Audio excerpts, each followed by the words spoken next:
Nesta manhã eu quero cumprimentar a igreja com a paz do Senhor.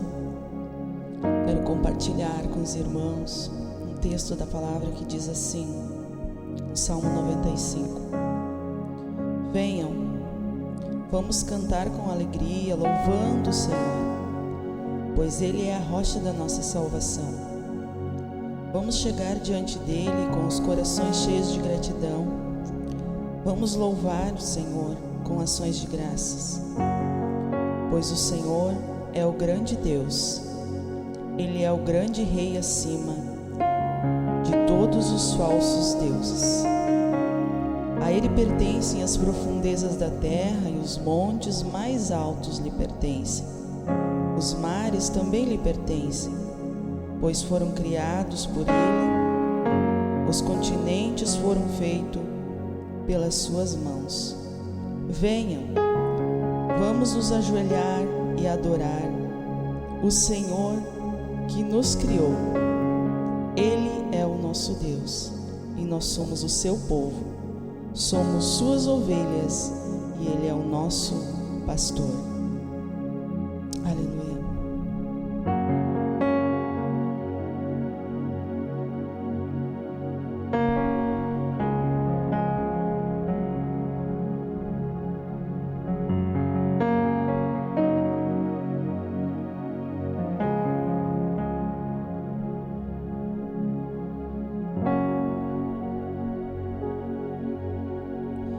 Digno desta canção, só Tu és, Senhor.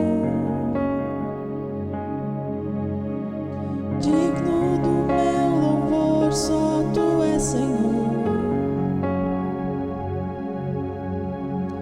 Digno da minha vida, Tu és, Senhor. Oh, eu sou Teu.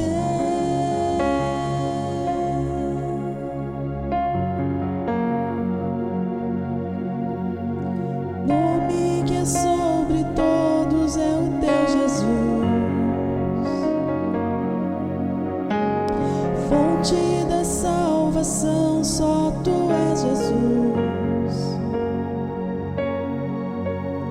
Digno da minha vida, Tu és, Jesus. Oh, eu sou Teu.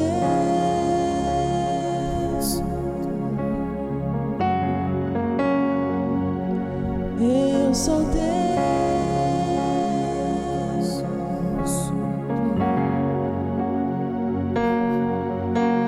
Santo, és incomparável, és inigualável. Abre os meus olhos, Senhor, mostra quem Tu és e enche o meu coração do amor que faz mudar o mundo.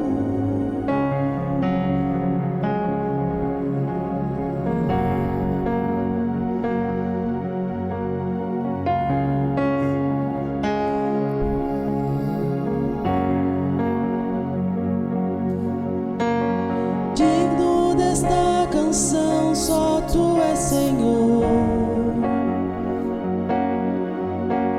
Digno do meu louvor, só Tu és, Senhor. Digno da minha vida, Tu és, Senhor. Oh, eu sou Teu.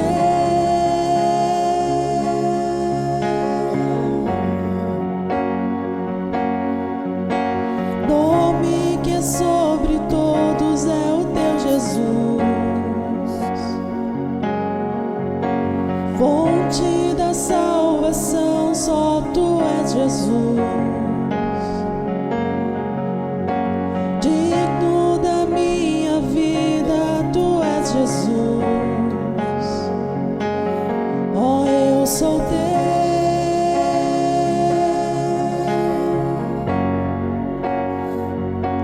Oh, eu sou Teu.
Nos enche, Senhor,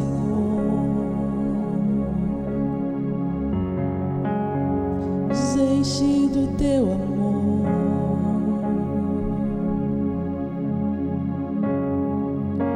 nos enche até transbordar.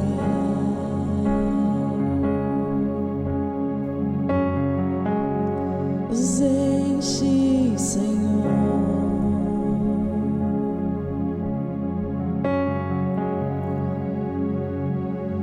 Esse amor, Jesus, esse amor que muda tudo em nós, Pai.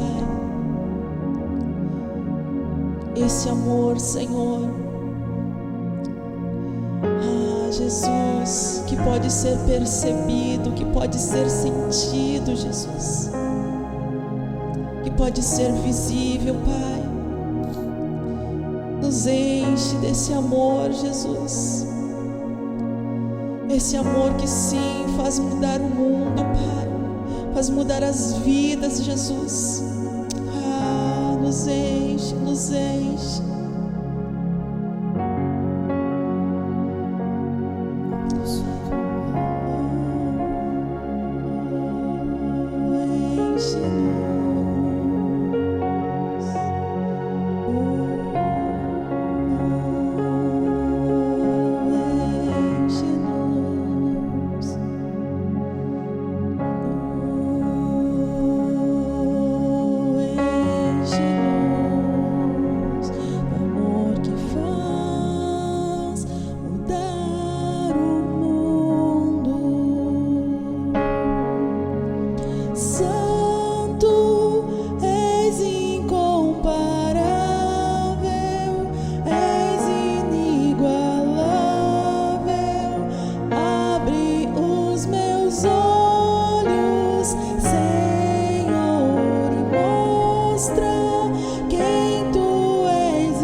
Nessa manhã que está derramado em nossos corações.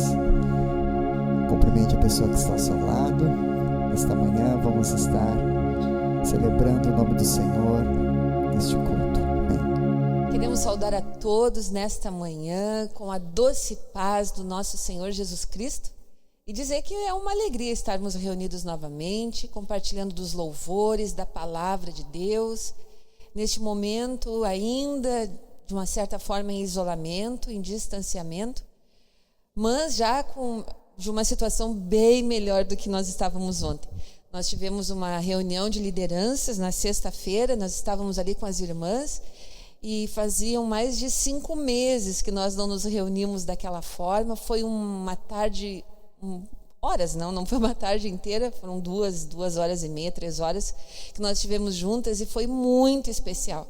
E aí deu para a gente perceber o quanto nós estávamos necessitadas de estarmos juntas, de conversarmos as coisas de Deus, de podermos olhar uma no olho da outra, pertinho, os abraços, as fotos. Fizemos uma confraternização tão linda. Aquelas irmãs que infelizmente não puderam estar conosco porque estavam trabalhando, mas nós oramos, nós meditamos na palavra, nós compartilhamos de algumas experiências, foi muito especial. Então aí verdadeiramente a gente percebe, né, o quanto esse afastamento, o quanto esse isolamento nos afasta da comunhão, do calor da igreja. Então vamos continuar orando para que isso termine logo, para que acabe logo, nós possamos retornar aos nossos cultos lá no templo, domingo pela manhã, as reuniões de intercessão que o Ministério de Intercessão está organizando também. As atividades normais da igreja, nós já estamos com muita saudade delas. Então, vamos continuar dessa forma aí por mais algum tempo. Semana que vem nós teremos a ceia.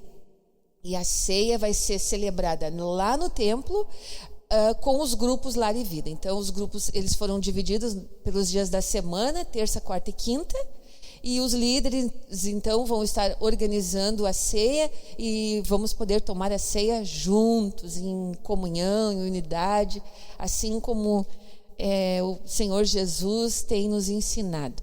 Também quero dizer para você que aqui do lado vai estar sendo colocado os dados da nossa conta bancária.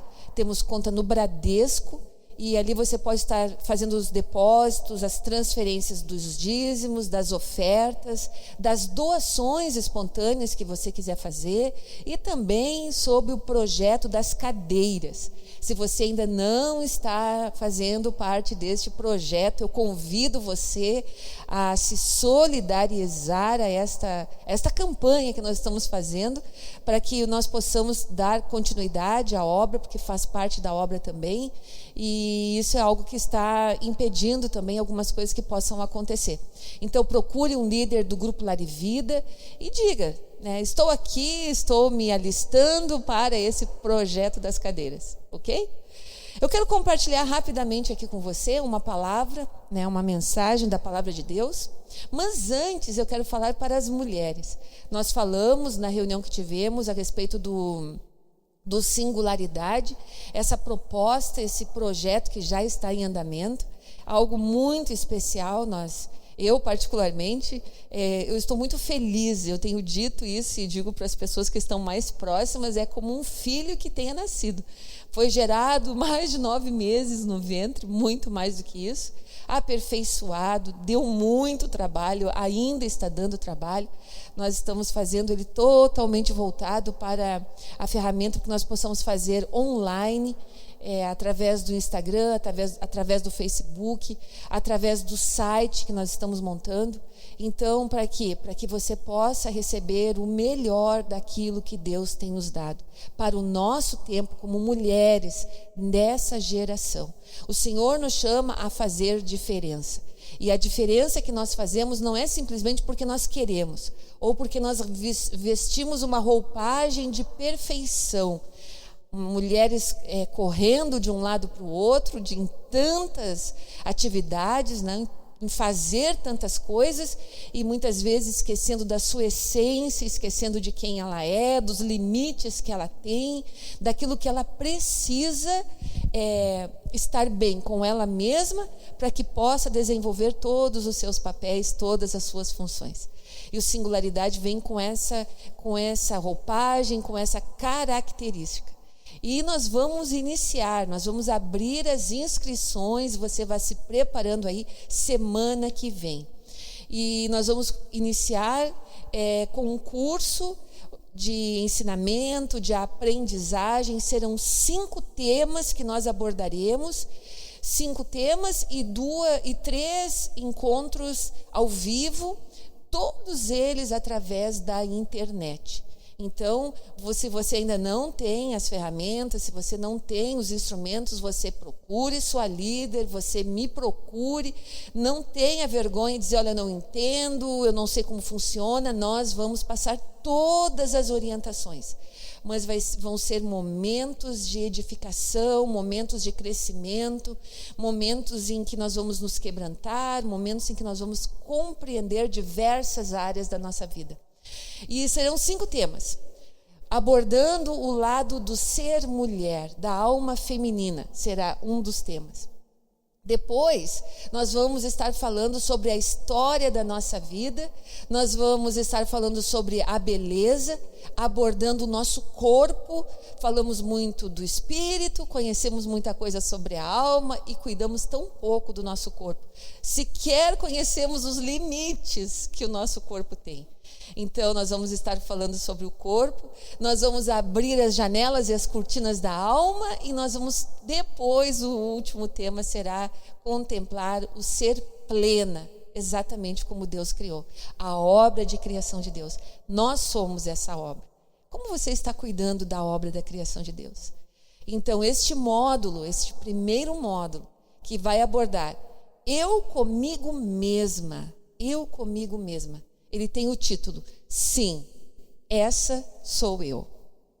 É uma apresentação, é uma forma de se apresentar, é uma forma de apresentar-se humilde, sem nenhuma arrogância, mas dizendo, essa sou eu. Se eu te agrado ou se não te agrado, essa sou eu. Se você me acha linda ou feia, essa sou eu. Não importa o rótulo que você me dá, eu estou bem comigo mesma e essa sou eu. Não vou falar muito mais sobre isso aqui, sobre o Singularidade, porque senão vou ficar o tempo todo, vou roubar o tempo da pregação do pastor, porque eu tenho muita coisa para compartilhar com vocês. Então, nos siga lá no Instagram, @SingularidadeMulher, ou no Facebook, para que nós possamos estar interagindo, compartilhando. Todas as inscritas, depois nós vamos fazer um grupo no WhatsApp, e ali a gente vai estar mais próxima também. Então, de várias formas, nós vamos estar usando a ferramenta online, todas as ferramentas online que estiverem ao nosso dispor, para crescimento pessoal e engrandecimento do reino de Deus, certo? E eu quero compartilhar rapidamente, então, uma palavra que está no livro de Mateus, no Mateus capítulo 5, versículo 14, 15 e 16. E diz assim, vocês são a luz do mundo. Não se pode esconder uma cidade situada no alto de um monte. Nem se acende uma lamparina para colocá-la debaixo de um cesto, mas num lugar adequado onde ilumina bem todos e a todos que estão naquela casa. Assim brilhe também a luz de vocês diante dos outros, para que vejam as boas obras que vocês fazem e glorifiquem o Pai de vocês que está nos céus. Eu tenho falado, e vai ser o último domingo hoje, eu tenho compartilhado alguns ensinamentos a respeito da oliveira. E um dos processos que eu quero deixar aqui eu tinha baseado no Salmo 52, no versículo 8. E aí você pega os vídeos da semana passada e da semana retrasada, que eu já comecei a falar sobre isso. E um dos estágios depois que a oliveira floresce é ela dar fruto. E os estudiosos dizem que essa oliveira ela leva até 15 anos para dar fruto. E o fruto da oliveira é a azeitona. É esse fruto da azeitona. É o fruto da azeitona. E esse fruto ele pode ser comido, assim como o fruto, ou ele pode produzir mais fruto ainda. E um produto da azeitona todo mundo sabe, o azeite. O azeite. E o azeite ele tem um símbolo na Bíblia. Ele representa o óleo, a presença do Espírito Santo. E existe todo um processo de extração deste óleo. Existe uma primeira prensa que a azeitona sofre. Essa primeira prensagem, ela produz o azeite virgem. É o primeiro óleo que é extraído da azeitona. E esse azeite, ele é usado lá na época do tabernáculo, ele era colocado no candelabro e dali saía a iluminação que acontecia dentro daquele ambiente, dentro do lugar santo. E representa a pura adoração. É o azeite virgem. Ele iluminava. A segunda prensagem, esse azeite é extraído, o azeite extra virgem. É esse que nós usamos na nossa cozinha.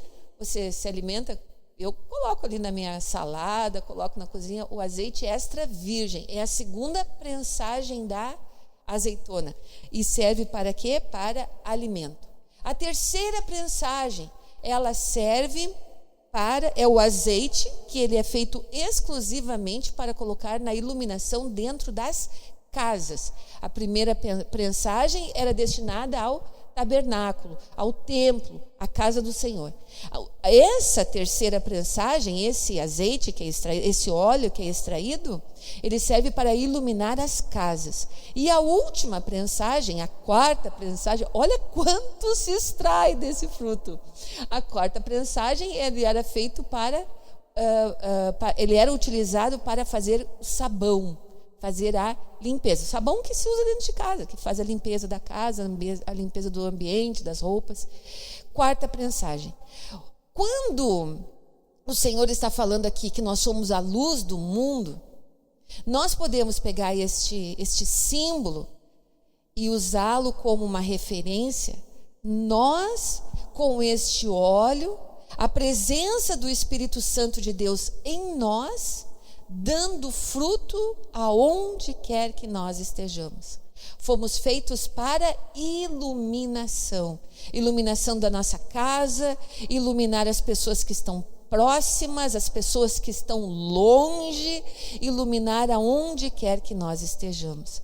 E nós iluminamos hoje, através da nossa vida, através da nossa experiência com Deus. Nós iluminamos hoje através do nosso crescimento, daquilo que nós despojamos do nosso coração, que nós nos deixamos ser moldados pela presença do Espírito Santo de Deus.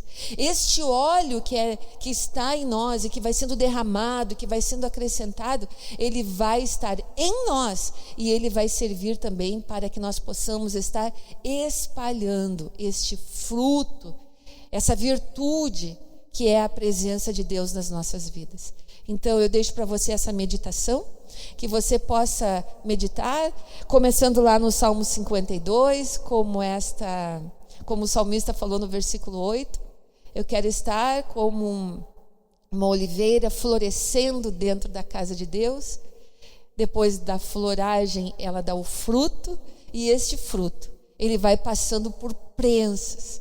Talvez a sua vida, você está sentindo dor, você está chorando, quem sabe você está cabisbaixo, desanimado, pensando de novo, mais um problema, mais uma situação, de novo tenho algo para resolver, de novo essa história se repete na minha vida, de novo essas coisas estão acontecendo, quando vou me ver livre delas? Mas quem sabe, meu amado, minha amada, Daí, essa prensa que você está sentindo, esse aperto que você está sentindo, quem sabe não é algo que está extraindo de você algo muito melhor, algo muito maior.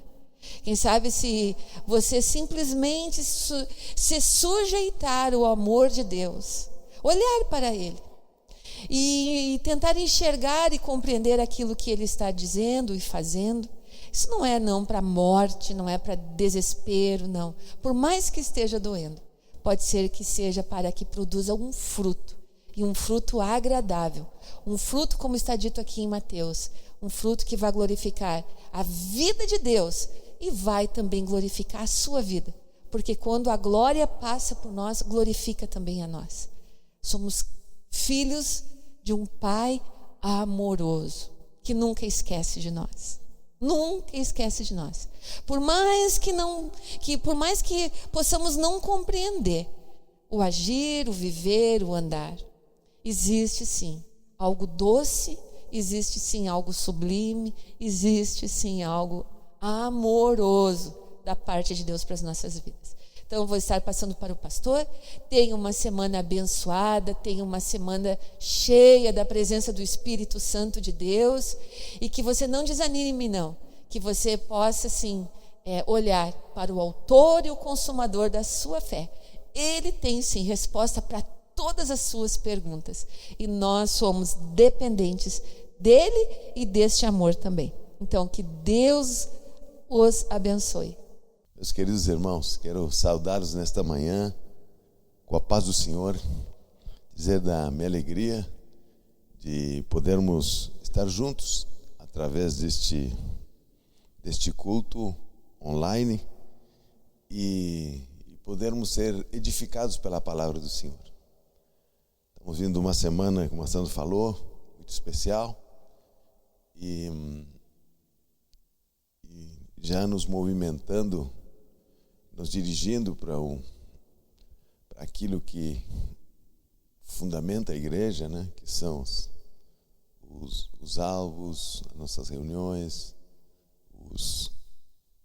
a forma que Deus tem nos dado de nos relacionar e de cumprir a vontade de Deus nesta terra. Meus queridos irmãos, também vi que as irmãs ontem agora na sexta-feira, tiveram uma reunião especial de liderança, e pude perceber ali quando cheguei a alegria, o entusiasmo, a singularidade está chegando de uma forma especial, muito especial. Eu tenho visto o conteúdo, na verdade eu tenho vivido esse conteúdo durante esse tempo, com família,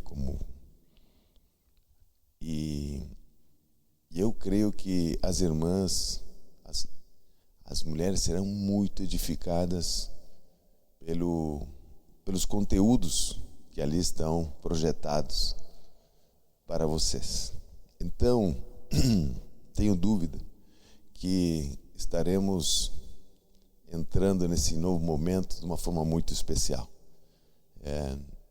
Eu, quando vejo as lideranças reunidas das irmãs, eu fico impressionado como as características de cada um e as formas como elas têm encarado essa visão de reino.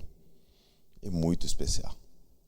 E eu quero lhes trazer nesta manhã uma meditação muito especial, uma meditação falando de um tema sobre este assunto. Eu diria que eu poderia dizer que somos impulsionados pelos conflitos para cumprir o propósito. Somos impulsionados pelos conflitos da nossa vida para cumprir o propósito. E eu quero ler um texto que está em Gênesis 50, versículo 20,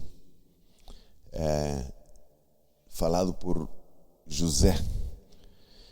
E José diz aqui nesse texto: vós, na verdade, intentastes o mal contra mim, porém Deus o tornou em bem, para fazer, como vedes agora, que se conserve muita gente em vida.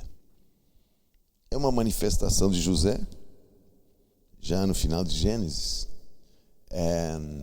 sobre o desfecho familiar e o desfecho com seus irmãos, num propósito tão extraordinário de Deus na vida de José e na vida da comunidade de Israel que estava surgindo como Israel.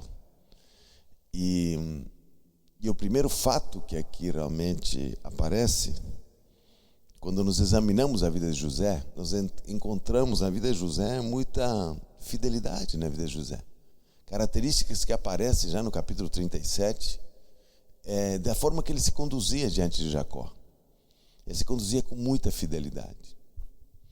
E só que nós vemos que, quando examinamos a família de Jacó, afinal, ali estavam sendo constituídas as 12 tribos, estavam constituídas ali a nação de Israel.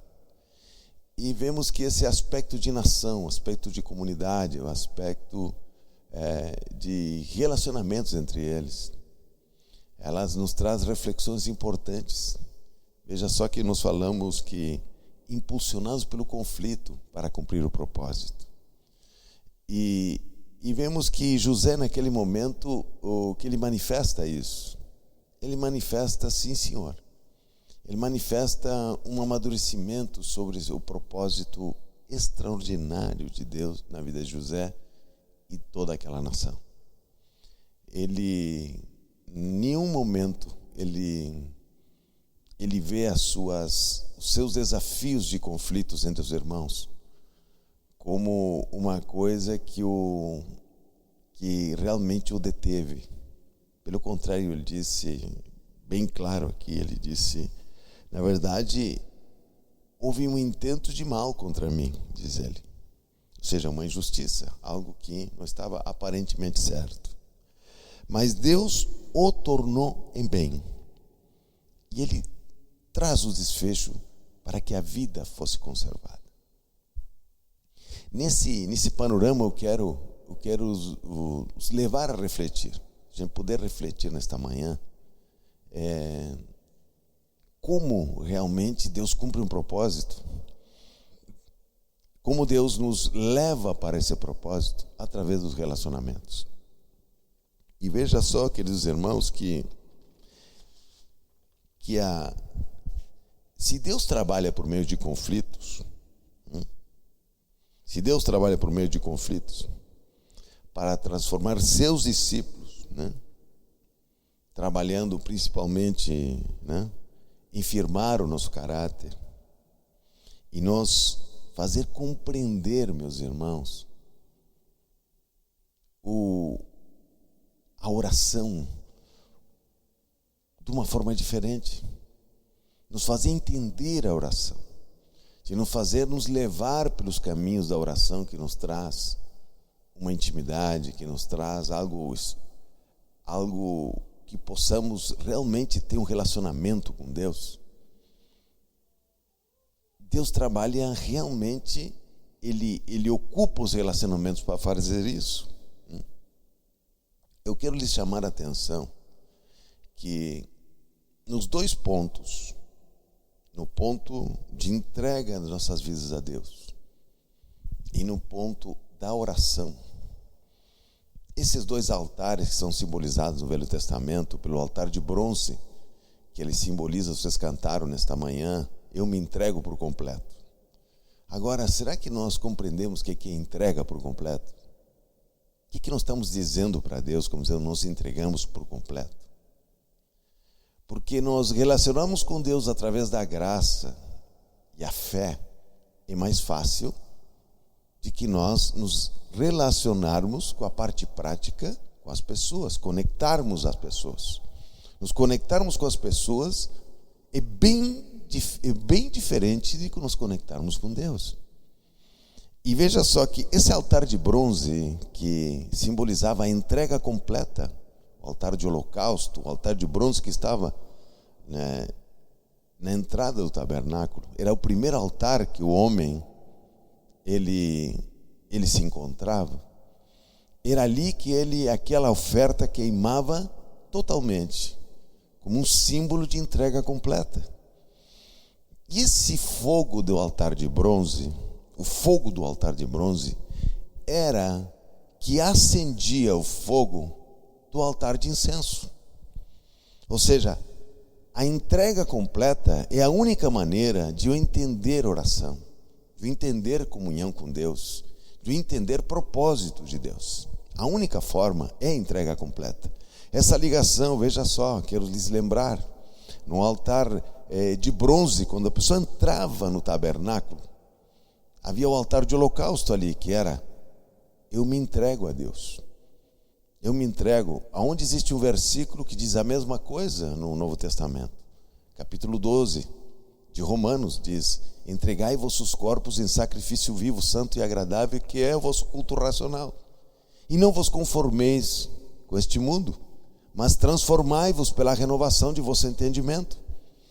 Esse texto de Romanos, capítulo 12, que nós gostamos, porque ele fala de entrega e fala de transformação, ele está, se você olhar, está num contexto de corpo, está num contexto de ser aparelhado pelo corpo de Cristo. Essa entrega não é uma entrega pessoal apenas, é uma entrega no corpo, essa entrega se evidencia no corpo de Cristo.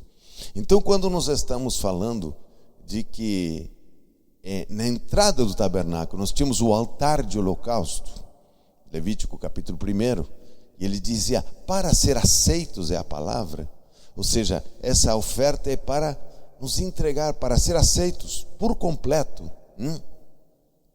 Esse fogo que consumia essa entrega era o mesmo fogo que o sacerdote pegava para acender o altar de incenso, ou seja, o altar de oração. Meu altar de oração, ele tem efetividade quando eu me entrego, quando realmente eu estou entregue para Deus, para poder compreender oração. E nesses dois pontos, entre a entrega e o altar de oração, porque nós estamos meditando nos exemplos do Senhor Jesus Cristo a respeito da sua entrega para a oração. O Senhor Jesus orou com os discípulos, orou perto dos discípulos, orou para escolher os discípulos, orou com os discípulos, se retirava pessoalmente para orar. Só que quando nós examinamos a oração, ela de uma forma só, nós pensamos que a oração parece que muitas vezes é um amuleto. Parece que a oração, ela precisa cumprir uma função, ela parece que ela entra no lugar onde a gente parece que ela está sozinha no processo. Agora, quando nós vamos para o Velho Testamento e tentamos entender a transformação, a função da oração, nós entendemos, primeira coisa, que ela tem uma ligação direta com a entrega. Ou seja, o altar que acende o incenso, ela é o mesmo fogo da entrega. Eu não posso ser efetivamente alguém que intercede, alguém que ora, alguém que fala com Deus a respeito dos meus problemas, se não existe uma entrega. Ou seja, eu não posso delimitar a minha entrega e ter uma vida frutífera de oração. E veja que nós estamos agora, as irmãs, os irmãos, o ministério da intercessão está se organizando de uma forma extraordinária, estão tendo suas reuniões, estão tendo todos os focos, estão tendo as pessoas. Então, quando você se envolve com o ministério de intercessão, você se envolve com o ministério da intercessão, o ministério de oração, você tem que saber que o fogo que acende a sua intercessão é a entrega. E sobre esse assunto, veja só que eu dei um tema hoje: impulsionados pelo conflito para cumprir o propósito, impulsionados pelo conflito.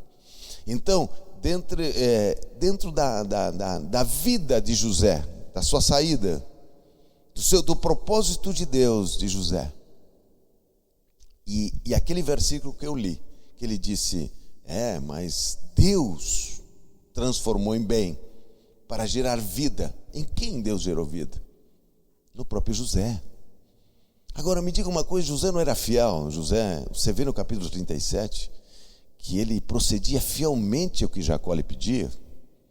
Agora, onde estava que Deus estava procurando em José? Se José já era um homem fiel, ele já tinha sua fidelidade constituída.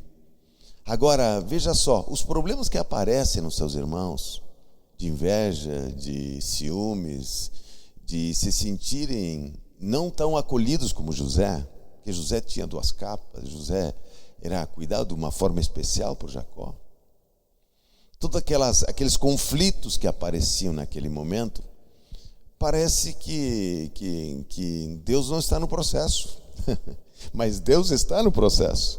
Então, e nós vemos que as injustiças de José, que acontece com José, ele foi vendido para o Egito, ele foi maltratado naquele momento, ele aparece no Egito, depois na casa de Potifar, há uma nova investida de Satanás na sua direção, que o leva até a prisão.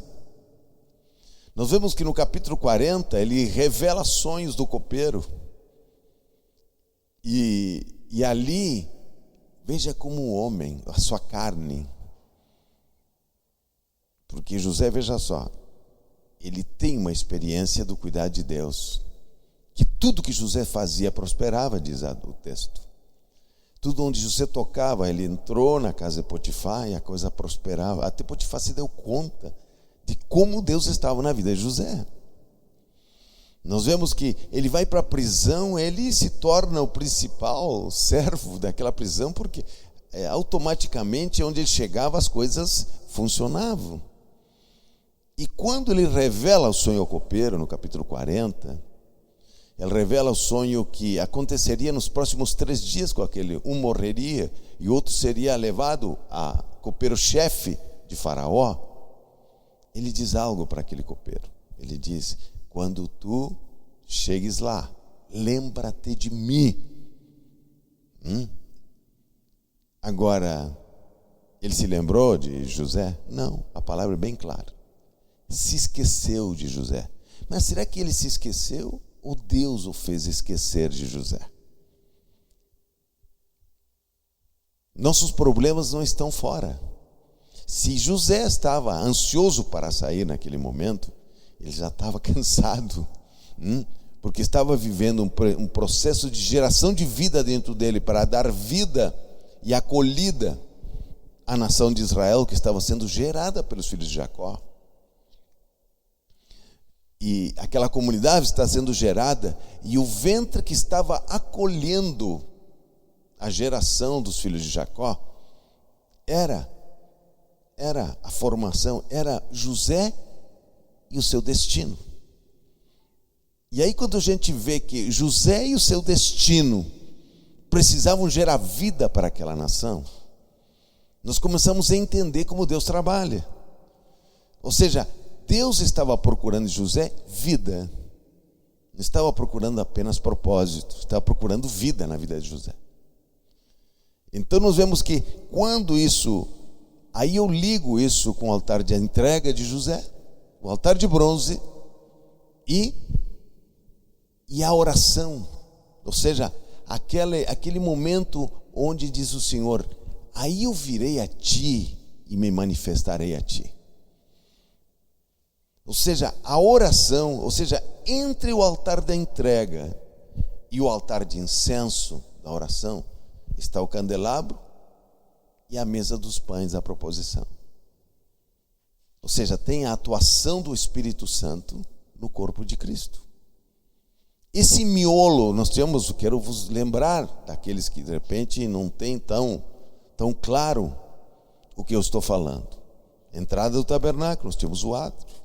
Nós tínhamos o primeiro altar que o homem se deparava, era o altar da entrega, altar de holocausto, altar de bronze. Ali a oferta era consumida completamente, porque naquele momento o homem se entregava a Deus para seu propósito. Em seguida, havia uma bacia de água, onde o homem limpava suas mãos e seus pés, simbolizando que depois da sua entrega, o seu caminhar nesta vida, o pecado tenta tenta sujar as nossas mãos, nossos pés. E a bacia de água que representa a sua palavra, ela nos limpa para voltar a ter comunhão com Deus a cada dia. Mas em seguida nos entramos no santo lugar. No santo lugar aparece ali o candelabro que iluminava aquele lugar, o santo lugar, e na sua frente estava a mesa dos pães. E o candelabro simboliza a luz deste mundo, o próprio Senhor Jesus Cristo. E a ação do Espírito Santo nos revelando o Senhor Jesus. A ação do Espírito Santo, ou seja, essa comunhão que nós temos com o Senhor, que o Senhor se revela, que nos ama, que somos dele, que Ele nos comprou por um alto preço.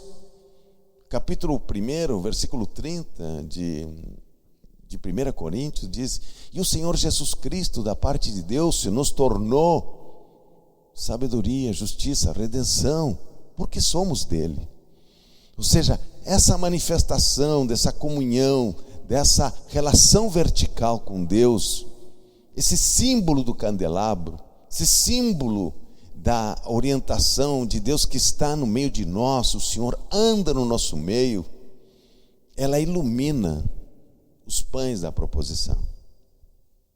E esses pães recebem, ali nós temos a vida de José com seus irmãos, os conflitos de José sendo trabalhados no coração de José, mas sendo trabalhado um propósito de Deus. Sendo trabalhado um propósito. E veja que isso como é que, meus irmãos, como é importante nós compreendermos isso. E eu vou dizer por que nós temos nos fixado nesses processos de entendimento.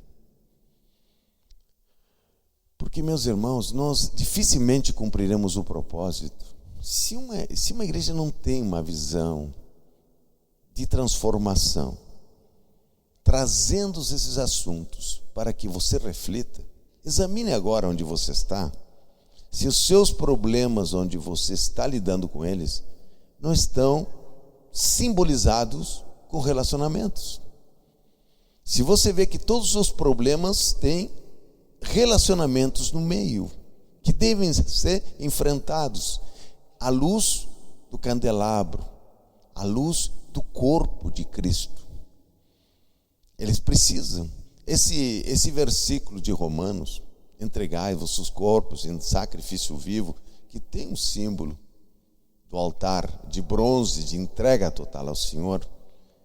Examine o capítulo 12. Está num contexto de corpo, está num contexto de relacionamento com as pessoas. Ninguém é transformado isoladamente.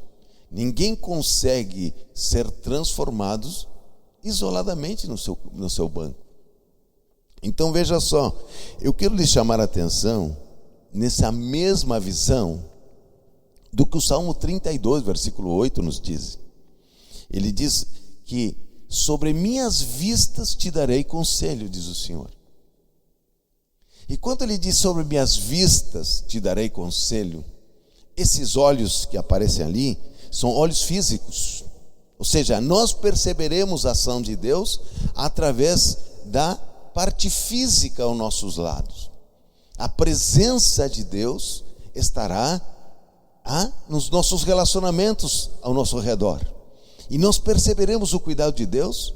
Ou seja, o Salmo 32 está falando de uma entrega, ele está falando de o homem fazer súplicas a tempo de poder encontrar-te. Ou seja, poder te encontrar no altar de incenso, as suas orações, elas sejam efetivas no momento que ele precise disso. Meus irmãos, todos nós enfrentaremos situações, limites nas nossas vidas, que precisamos ter conhecido a Deus, precisamos ter conhecido, ter uma relação com Ele, para que a nossa confiança seja colocada no lugar certo. E o altar de oração, por si só, não faz isso. Não é o altar de incenso, não é a oração que faz isso, sem a mesa de proposição dos pães, sem o que envolve esse conflito de pessoas, conflito familiares, conflito com o trabalho, situações todas que em todas elas tem pessoas. Então veja só, meus queridos irmãos, quando o Salmo 32, versículo 8 nos diz que ele te instruirei sobre minhas vistas, que são olhos, esse agim, olhos humanos, e em seguida, como é que nós ligamos isso com nossas vidas? Veja que diz Mateus 25, 35 e 40, que nós vamos ligar o Salmo 32 com Mateus 25. Veja que diz Mateus 25, quando o Senhor está exemplificando da sua presença no nosso meio. Como esses olhos humanos se manifestam no Salmo, em Mateus 25, para que a gente entenda que a importância de a gente olhar de uma forma certa para as coisas que Deus está nos falando. Diz o Salmo, Mateus 25, versículo 40. O rei respondendo lhes dirá: em verdade vos afirmo que sempre que o fizeste a um dos meus pequeninos irmãos, a mim o fizeste. E ele, um pouquinho antes, ele está dizendo de que forma Deus aparece de olhos humanos nas nossas ações. Ele diz o seguinte: estava nu, porque tive fome e me deste de comer. Tive sede e me deste de beber. Era forasteiro e me hospedaste. Estava nu e me vestiste. Enfermo e me visitaste. Preso e foste ver-me. Então perguntarão os justos: Senhor, quando foi que te vimos com fome e te demos de comer? Ou com sede e te demos de beber? E quando te vimos forasteiro e te hospedamos? Ou nu e te vestimos? É a pergunta. E quando te vimos enfermo ou preso e fomos te visitar? O rei respondendo, esse versículo que eu li, lhes dirá: em verdade vos afirmo que sempre que o fizeste a um destes dos meus pequeninos irmãos, a mim o fizeste. Meus queridos irmãos, este capítulo 25 de Mateus, e que o Senhor disse, quando viste o nu, meus irmãos, quantas vezes as pessoas chegam a nós e estão com a vestimenta, mas elas estão sem revestimento do Senhor Jesus Cristo, sem as roupagens. E nós muitas vezes nos escandalizamos com uma situação, mas nós deveríamos cobrir o nu, nós deveríamos dar roupa. O que é a roupa? São os atos de justiça dos santos, que está lá em Apocalipse. Disse, e a igreja se vestiu de linho fino e puro, que são os atos de justiça dos santos. Nós continuamente estamos revestindo, vestindo, cobrindo o nu. Disse, quando viste o nu, e o cobriste. Ele diz, qual é a outra? Ele diz, tive fome e me deste de comer. Capítulo 4 de Mateus, na tentação do deserto, o Senhor disse, não só de pão viverá o homem, mas de toda a palavra que sai da nossa boca. Quando o próprio José, ele relata, ele expõe, ele explana ele conforta seus irmãos que estavam medrosos, que estavam com medos a respeito do procedimento de José no momento do falecimento de Jacó. Ele os alimenta com a palavra. Ele disse, quem sou eu?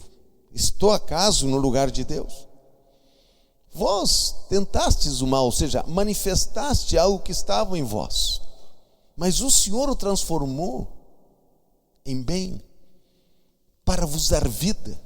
Então veja só que neste momento, quando o Senhor disse, vistes o nu, quando tive fome, me deste de comer. E eu vejo que ele disse, fostes forasteiros. Ele diz aqui, te vimos forasteiros, te hospedamos. Quantas vezes chega alguém, ou nós estamos trabalhando nos grupos Lar e Vida, nas quartas-feiras, estamos trabalhando pessoas que ainda que cheguem na nossa casa para receber a palavra, se comportam como forasteiros, que não têm a sua identidade firmada, não têm sua convicção de confiança. Eles estão muitas vezes como forasteiros em nossas casas.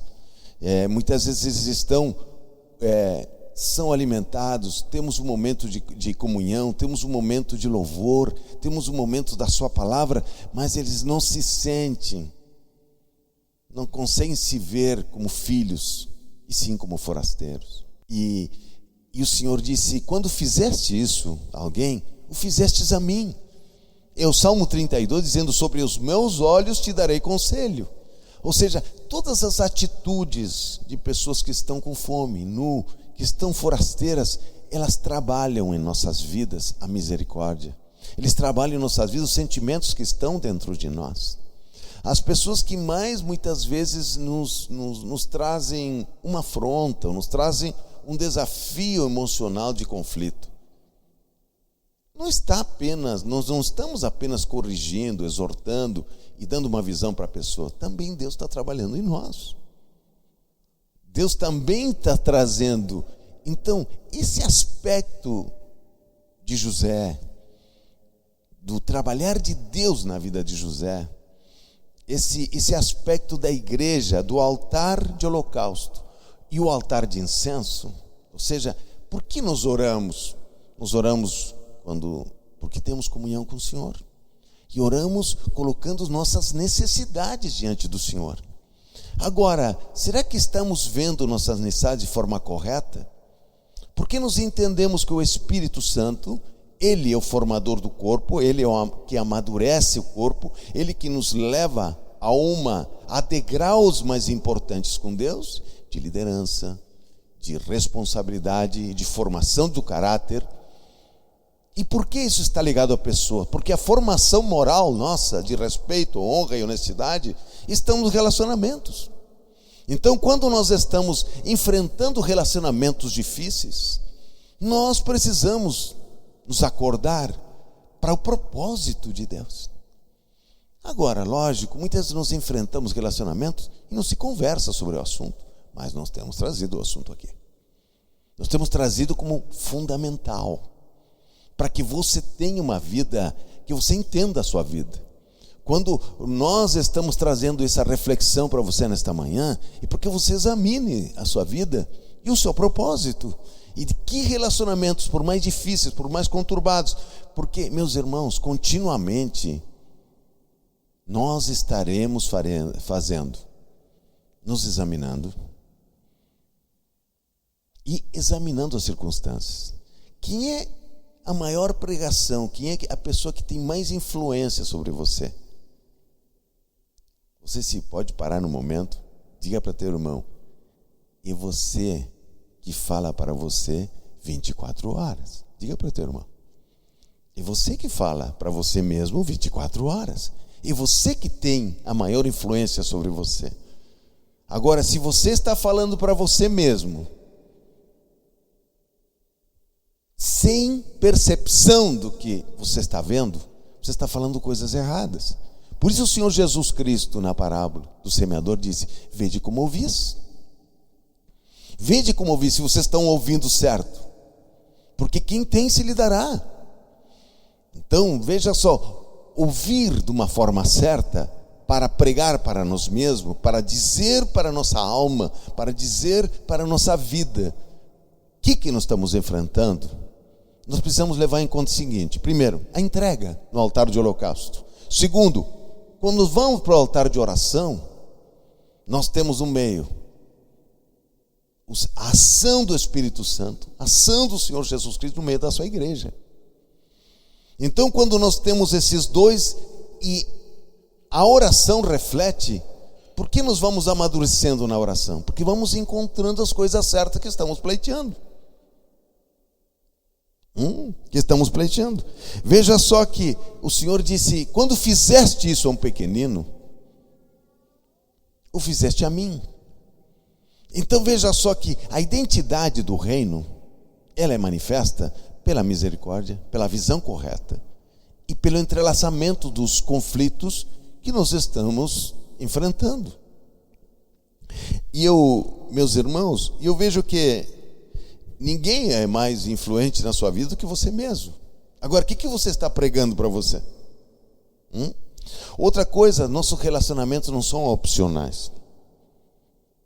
A fé bíblica, ela é fundamentada em relacionamento. É a única que ela é centrada em relacionamento. E os relacionamentos mais que nos desafiam, elas nos ajudam a cumprir o propósito. Veja José. José, parece que havia uma injustiça ali, quando seus irmãos se manifestaram. Agora, veja só, José aparece com confiança, com fidelidade, que maravilha. Mas ele aparece também ali, fazendo uma colocação nos seus irmãos, que no mínimo, ela deveria ser trabalhada de outra forma. O que simboliza dentro do José? Nós vemos que ele era tratado de uma forma muito especial. E vemos que o desmamamento de José, de Jacó, Deus o retira daquele lugar seguro, como retirou Davi do lugar seguro, e o leva para o meio do conflito. Para quê? Para treinar confiança em Deus, para saber ouvir a voz de Deus, para poder trazer sobre sua vida um relacionamento correto. Ou seja, tirando mentiras, sabendo esperar, sabendo olhar as circunstâncias de uma forma correta, perceber a presença do Senhor, ou seja, atuar de uma forma correta, ou seja, vemos a manifestação e orientação de Deus em cima de circunstâncias e pessoas. Veja só, meus irmãos, que esse alto desempenho que Deus nos deu como embaixadores de Cristo, como homens e mulheres escolhidos, e o mesmo Espírito que ressuscitou o Senhor Jesus Cristo, o Senhor o colocou para ver que o tamanho do chamado, a importância do nosso chamado, que Efésios nos coloca de uma forma muito, muito especial. Nós vemos que esse alto desempenho precisa ter pessoas para quê? Para nos animar, para nos exortar e para nos consolar. E todas essas coisas estão somente no corpo de Cristo. Nós muitas vezes aceitamos relacionamentos abusivos em nosso trabalho, os relacionamentos de amizade abusivos, e fazemos isso porque temos um propósito de ganhar dinheiro ou de ter um consolo de alguém que nos escuta. Mas no corpo de Cristo, você vai sendo trabalhado, vai sendo orientado sobre as vistas do Senhor Jesus, sobre as vistas do Mestre. É isso que acontece. Agora, qual é o nosso problema? Um dos grandes problemas que eu quero abordar nesta manhã, para que a gente possa orar em seguida, é a justiça própria, capítulo 6 de Mateus. O que a justiça própria, ela desencadeia? Primeira coisa, ela traz um conhecimento do pecado dos outros. Ou seja, o problema está fora, ou seja, é a mesma coisa que José falasse: olha só, eles me bateram, eles me colocaram dentro num lugar e me venderam para o Egito. Olha a maldade, e é verdade, é uma maldade que está explícita. Agora,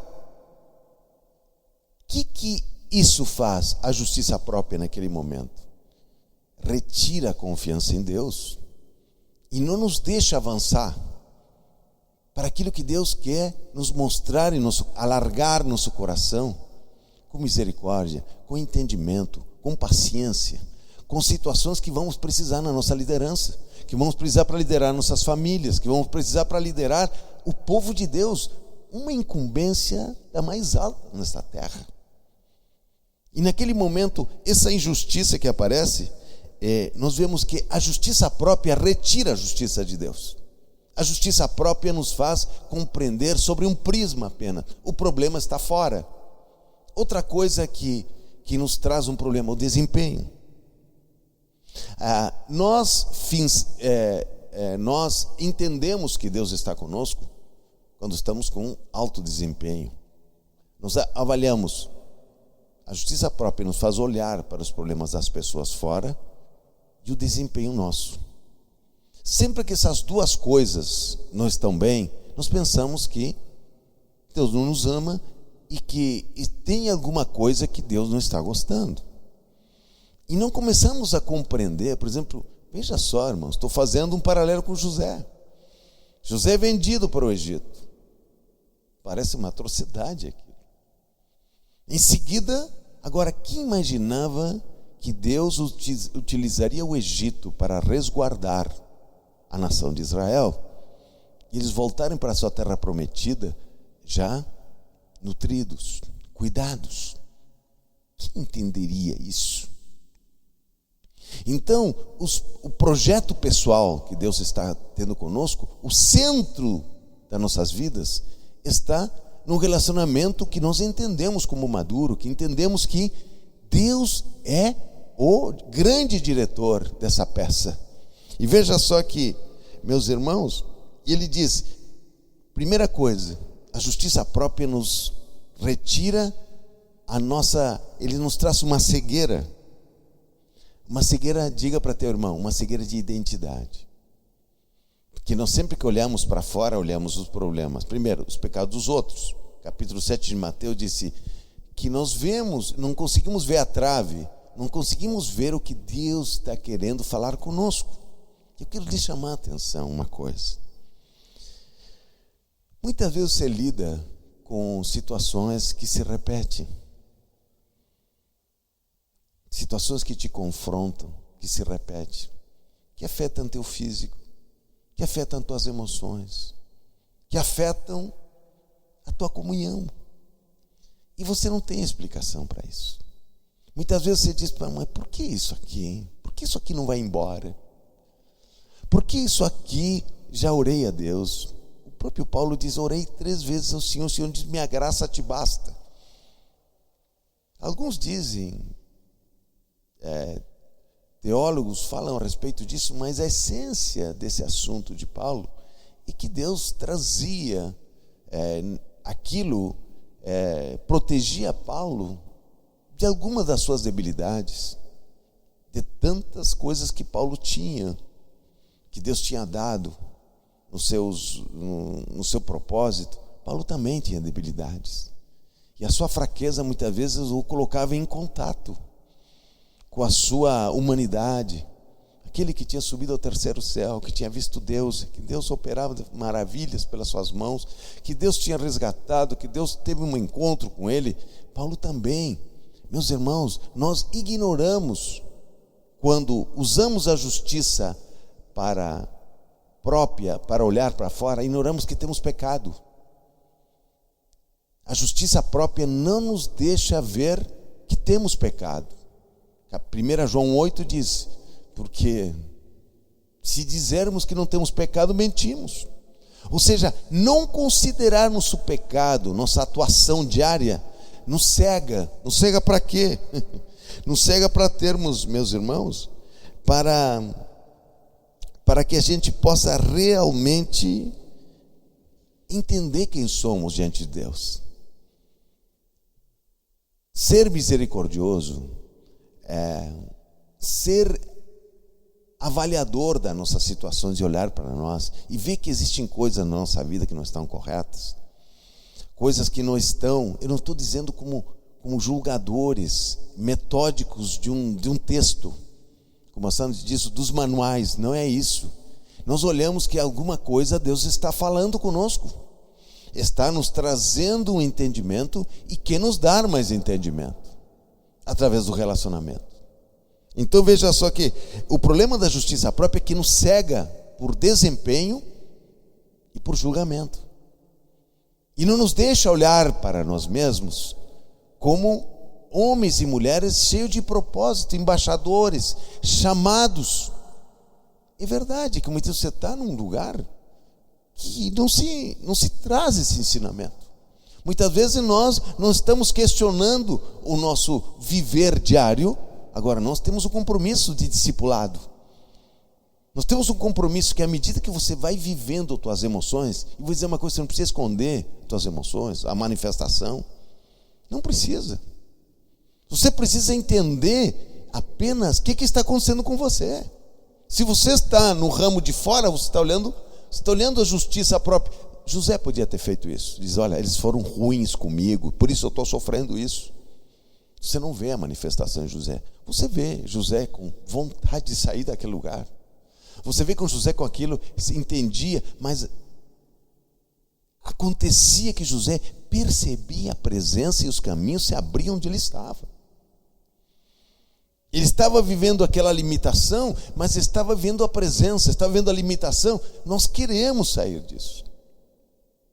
Veja só, o problema da justiça própria é que ele traz uma cegueira, aquela trave que diz o Sermão da Montanha, que ele diz que nós olhamos para a nossa justiça com a nossa justiça própria, capítulo 6. E depois no 7, do 1 ao 5, ele fala, nós não enxergamos a trave. Ou seja, a revelação da injustiça é uma revelação da confiança em Deus. Normalmente a injustiça ou aquele entendimento das circunstâncias, ela se materializa com confiança em Deus. Se materializa com um encontro no altar de oração de uma forma diferente. Volto a dizer, o fogo que liga, que acende o altar de incenso, é o fogo da entrega. Ou seja, o poder do fogo na nossa oração tem a ver com a entrega. Então veja só que e a gente se esquece que está lutando contra o pecado. A gente pensa, não, existe uma injustiça, eu não tenho pecado. Não, mas a primeira coisa, eu lido com o meu pecado a cada dia. Eu preciso entender isso, que eu lido com o pecado. As deficiências que muitas vezes não mais nos irritam, são partes profundas que Deus também está trabalhando em nós. De uma forma pessoal, mais profunda. Muitas vezes aberrações que nos dizem, situações que a gente diz, como é que a pessoa pode dizer isso? Elas produzem em nós uma necessidade de maior misericórdia, de maior contemplação, de maior entendimento. E Deus nos leva. Você como entenderia que o próprio José, a sua fidelidade o manteve em direção a Deus? Agora, houve ali uma injustiça com seus irmãos. Os irmãos foram injustos, aparentemente, mas ali Deus o levou naquele carro de injustiça para seu propósito. Veja só como Deus usou, mas Deus em nenhum momento deixou de se manifestar, de trazer consolo, de trazer José via que Deus estava ali.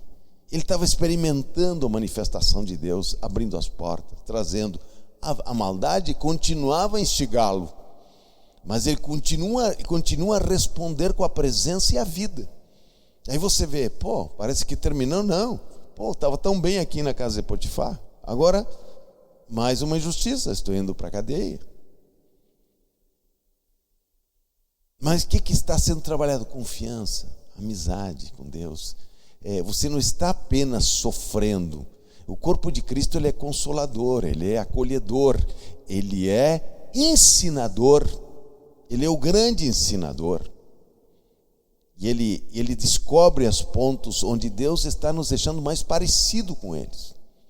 Agora, a justiça própria nos leva para a parte de fora, nos leva para os problemas. Se José ficasse na parte de fora, ele entraria com uma ação contra os seus irmãos, e estava resolvido o problema, porque houve uma injustiça.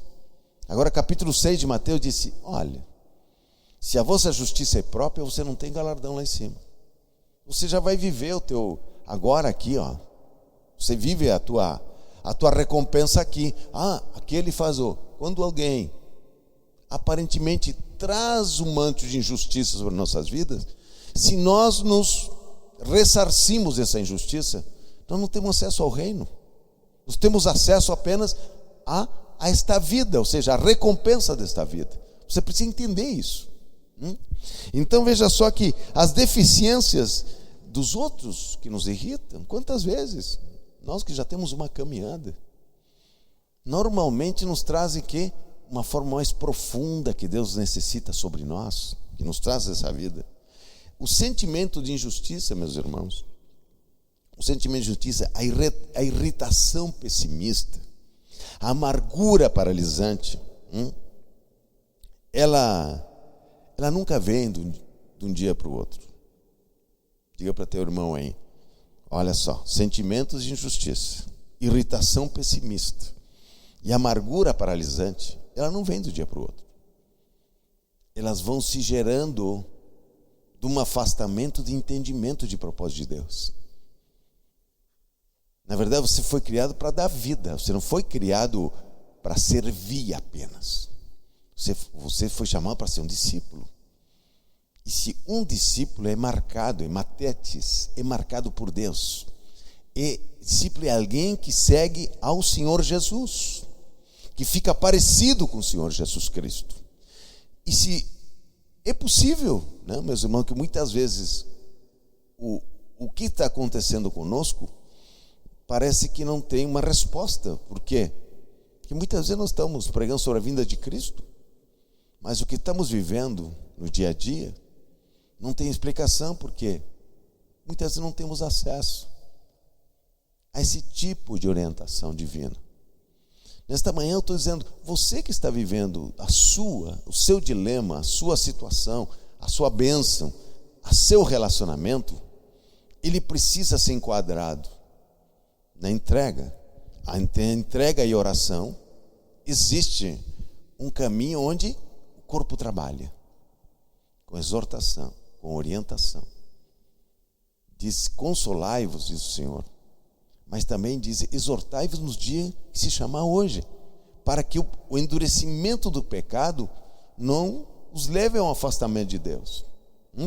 Quem não recebe exortação, ou seja, uma orientação em amor, uma orientação muitas vezes que nos traga, que nos faça pensar a respeito disso, ele não se transforma em filho, ele fica sendo alguém que está fora da filiação. Então, exortai-vos mutuamente, no dia que se chama hoje, diz, para que o endurecimento do pecado não lhes traga um afastamento da relação de filiação com Deus. E eu quero fechar nessa noite, nesta manhã, o que você está dizendo para você mesmo? O que você está dizendo para você mesmo é verdade? É isso que vocês estavam avaliando? Examine as coisas que se repetem na sua vida, de tempos em tempos, ou que não saíram ainda. Examine como as suas relações, por exemplo, nós temos pregado outro dia, como é que você vê os pais de você?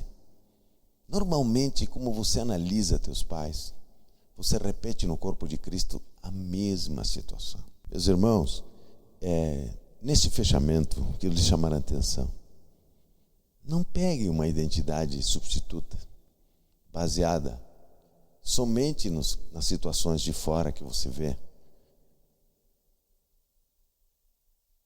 ou do seu desempenho. Meu chamado é esse. José foi chamado para acolher tudo aquilo que Deus projetou para ele. Mas seu processo de relacionamento o desafiou. Porque, meus irmãos, nós somos desafiados profundamente. O Evangelho nos desafia profundamente nos nossos limites, para que a gente possa cumprir o propósito. Muitas vezes nós olhamos com os olhos secos uma situação, mas quando olhamos quando as lágrimas nos tocam, pelas situações que vivemos, vemos a mesma situação, mas com olhos diferentes. Olhos que contemplam o nu, que contemplam o forasteiro, que contemplam aquele que tem fome de uma forma diferente. Estava um mendigo na porta do Banco do Brasil, do lado da nossa igreja, e ele estava fazendo algumas manifestações e eu fui conversar com ele. E ele disse uma palavra que me pareceu que ele era crente. Ele foi crente em algum momento. E daqui a pouco eu digo, o que aconteceu com você? Você se desapontou em algum momento da sua vida? ver os olhos daquele homem pararem por um tempo. Daí a pouco ele olhou, seus olhos estavam vermelhinhos, com um sentimento de lágrimas que estavam ali.